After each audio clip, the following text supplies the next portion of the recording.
ബിനിലെ നമുക്ക് പോണ്ട്. ബിനിലെ, ഇപ്പം നമ്മൾ ഈ പറഞ്ഞ് അവസാനിപ്പിച്ചാൻ തുടങ്ങുകയാണെങ്കിൽ തദ്ദേശ തിരഞ്ഞെടുപ്പിൽ നിന്നും പാർട്ടിക്ക് ടീം UDF-ന് കിട്ടിയിരിക്കുന്ന ഒരു ഊർജ്ജം അതൊട്ടും ചെറുതല്ല. കാരണം ചെങ്കോട്ടയെന്ന് വിധിയെഴുതിയ ഇടങ്ങളിൽ പോലും കോട്ടകൾ പൊളിച്ചു കയറിയുള്ള ഒരു സർവാധിപത്യമാണ് നമ്മൾ കണ്ടത്. പക്ഷേ ഇപ്പം നിയമസഭയിലേക്ക് വരുമ്പോൾ അവർ ആത്മവിശ്വാസത്തിനൊന്നും കുറവില്ല എങ്കിൽ പോലും സ്ഥാനാർത്ഥി നിർണയത്തിലേക്ക് വരുമ്പോൾ കാര്യങ്ങൾ അത്ര എളുപ്പമാകുന്നില്ല. പല നേതാക്കളെയും മെരുക്കാൻ കഴിയുന്നില്ല. പ്രത്യേകിച്ച് MP-മാർ മത്സരിക്കുന്ന കാര്യത്തിലൊന്നും ഇപ്പോഴും ഒരു അന്തിമ തീരുമാനത്തിലേക്ക് എത്തിയിട്ടില്ല.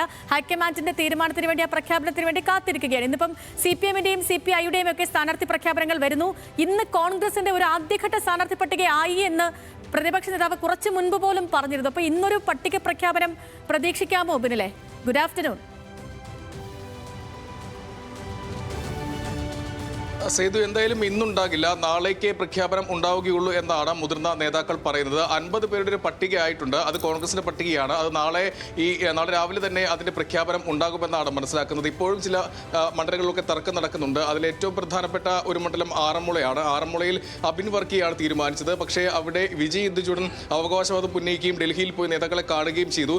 മറ്റൊന്ന് തിരുവനന്തപുരം സെൻട്രൽ മണ്ഡലമായിരുന്നു. അത് CP ജോണിന് CMPക്ക് നൽകാൻ തീരുമാനിച്ചതായിരുന്നു. പക്ഷേ ഈ വൈകിയ വേളയിൽ പോലും അതിനുവേണ്ടി ഒരു ആവശ്യപ്പെടൽ ഉണ്ടായിരുന്നു. VS ശിവകുമാറാണ് പ്രധാനമായും അതിനുവേണ്ടി നിന്നത്. പക്ഷേ അതിനുശേഷം അദ്ദേഹത്തിന് സീറ്റില്ല. അതായത് അവിടെ CP ജോൺ തന്നെ മത്സരിക്കട്ടെ എന്നൊരു കടുംപിടുത്തം VD സതീശന്റെ ഭാഗത്തു നിന്നുണ്ടായി. അങ്ങനെയാണ് ആ സീറ്റ് അദ്ദേഹത്തിന് തന്നെ നൽകുകയും ചെയ്തത്. നേമമാണ് മറ്റൊരു മണ്ഡലം. അവിടെ നേമത്ത് ആദ്യം പരിഗണിച്ചത് ശബരിനാഥനെയാണ്. അതിനു മുമ്പ് വൈഷ്ണവ് സുരേഷിനെ പരിഗണിച്ചെങ്കിലും പിന്നീട് പരിഗണിച്ചത് ശബരിനാഥനെയാണ്. പക്ഷേ ശബരിനാഥൻ അവിടെ മത്സരിക്കില്ല എന്ന് തീർത്ത് പറയുകയും ചെയ്തു. പിന്നീടാണ് അരുവിക്കര മണ്ഡലത്തിലേക്കാണ് അദ്ദേഹത്തെ ഇപ്പോൾ തീരുമാനിച്ചിരിക്കുന്നത്. അപ്പോൾ കഴക്കൂട്ടം മണ്ഡലത്തിൽ ശരത്ചന്ദ്ര പ്രസാദിനെയാണ് തീരുമാനിച്ചത്. അവിടെ JS അഖിൽ മത്സരിക്കാൻ നിൽക്കുന്നുണ്ടായിരുന്നു. JS അഖിലിനെ ഇപ്പോൾ നേമത്തേക്കാണ് പരിഗണിക്കുന്നത്. എന്തായാലും ഈ ചർച്ചകളൊക്കെ അന്തിമ ഘട്ടത്തിലേക്ക് കടക്കുന്നത് മാത്രമാണ്. മറ്റൊന്ന് ഈ ഘടകകക്ഷികളുമായി ബന്ധപ്പെട്ടതാണ്. ഇന്നിപ്പോൾ ലീഗുമായും ചർച്ചയുണ്ടായിരുന്നു. ലീഗുമായുള്ള സീറ്റ് വെച്ചുമാറൽ ധാരണയായി എന്നാണ് മനസ്സിലാക്കാൻ കഴിയുന്നത്. പക്ഷേ അപ്പോഴും കേരള കോൺഗ്രസുമായുള്ള പ്രശ്നം ഇതുവരെയും അവസാനിച്ചിട്ടില്ല. സീറ്റ് ഏറ്റെടുക്കുന്നതിൽ ചർച്ച ഇപ്പോഴും തുടരുന്നു എന്നാണ് മനസ്സിലാക്കുന്നത്. പ്രത്യേകിച്ച് 3 സീറ്റുകൾ ഏറ്റെടുക്കുന്ന കാര്യത്തിലേക്ക് ഒരു തീരുമാനമായിട്ടില്ല. അവിടെ ഏറ്റുമാനൂരും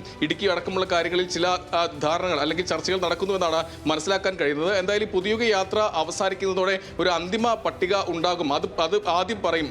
ഒരു മുഴം മുന്നേ UDF പോകും എന്നാണ് പ്രതിപക്ഷ നേതാവിന്റെ ഭാഗത്തു നിന്നും ഉണ്ടായിരുന്നത്. പക്ഷേ ഇപ്പോൾ CPI-യുടെയും CPM-ന്റെയും സ്ഥാനാർത്ഥി പട്ടിക ഇന്ന് വൈകിട്ട് വരികയാണ്. പക്ഷേ ആ വേളയിൽ പോലും തർക്കം തുടരുന്നു എന്നുള്ളതാണ്. ഒരു കാര്യത്തിൽ ഉറപ്പ് വന്നിരിക്കുന്നത് സിറ്റിംഗ് MLA-മാർ എല്ലാവരും മത്സരിക്കും. അതായത് 2 പേരൊഴിച്ച് ബാക്കി എല്ലാവരും മത്സരിക്കാൻ ധാരണയായിട്ടുണ്ട്. 20 MLA-മാരും മത്സരിക്കും. 2 MLA-മാരായിരുന്നു. ഒന്ന് രാഹുൽ മങ്കൂട്ടത്തിലാണ്, മറ്റൊന്ന് K ബാബുവാണ്. രാഹുൽ മങ്കൂട്ടത്തിൽ ഇപ്പോൾ പാർട്ടിയിലില്ല. അതുകൊണ്ട് തന്നെ പാലക്കാട് മറ്റൊരു സ്ഥാനാർത്ഥിയായിരിക്കും മത്സരിക്കുക. അത് തൃപ്പൂണിത്തുറയിൽ സമാനമായ ഒരു സാഹചര്യമാണ്. അവിടെ K ബാബു മത്സരിക്കാനില്ല എന്ന് നേരത്തെ തന്നെ നേതൃത്വത്തെ അറിയിച്ചതാണ്. അതുകൊണ്ട് അവിടെയും മറ്റൊരു സ്ഥാനാർത്ഥിയെ പരിഗണിക്കും. ഏവരും മുറ്റുനോക്കുന്ന ഒരു മണ്ഡലം അമ്പലപ്പുഴയാണ്. ആദ്യം ഈ G സുധാകരൻ പാർട്ടി വിട്ട് പുറത്തേക്ക് വന്നപ്പോൾ സ്വതന്ത്രനായി മത്സരിക്കുമെന്ന് പറഞ്ഞതാണ്. ആ ഘട്ടത്തിൽ VD സതീശൻ അടക്കമുള്ള ആളുകൾ പറഞ്ഞത് അത് അദ്ദേഹത്തെ പിന്തുണയ്ക്കുന്ന കാര്യം പാർട്ടി ആലോചിക്കുമെന്നാണ്. പക്ഷേ ഇപ്പോൾ അവിടെ ഒരു പ്രശ്നം നിൽക്കുന്നത് അവിടെ പ്രാദേശികമായി വലിയ എതിർപ്പ്. അതായത് G സുധാകരൻ പിണറായി വിജയൻ വീണ്ടും മുഖ്യമന്ത്രിയാവണം എന്ന് പറയുകയും ചെയ്തു. പലതവണ കോൺഗ്രസിനെ ആക്രമിച്ചയാളാണ്. ആ സമയത്തൊക്കെ വലിയ വികാരം പ്രാദേശികമായി നിൽക്കുന്നുണ്ട്. അതുകൊണ്ട് അവിടെ പിന്തുണയ്ക്കുന്ന കാര്യം പുനരാലോചിക്കണം എന്നാണ് പ്രാദേശികമായ നേതാക്കൾ പറയുന്നത്. ഈ ഘട്ടത്തിൽ നമുക്ക് പറയാൻ കഴിയുക തുടക്കത്തിൽ തീരുമാനിച്ചത് UDF പിന്തുണയ്ക്കാൻ തന്നെയാണ്. അതുമായി മുന്നോട്ട് പോകുമോ എന്നുള്ളതാണ് ഏവരും മുറ്റുനോക്കുന്നത്.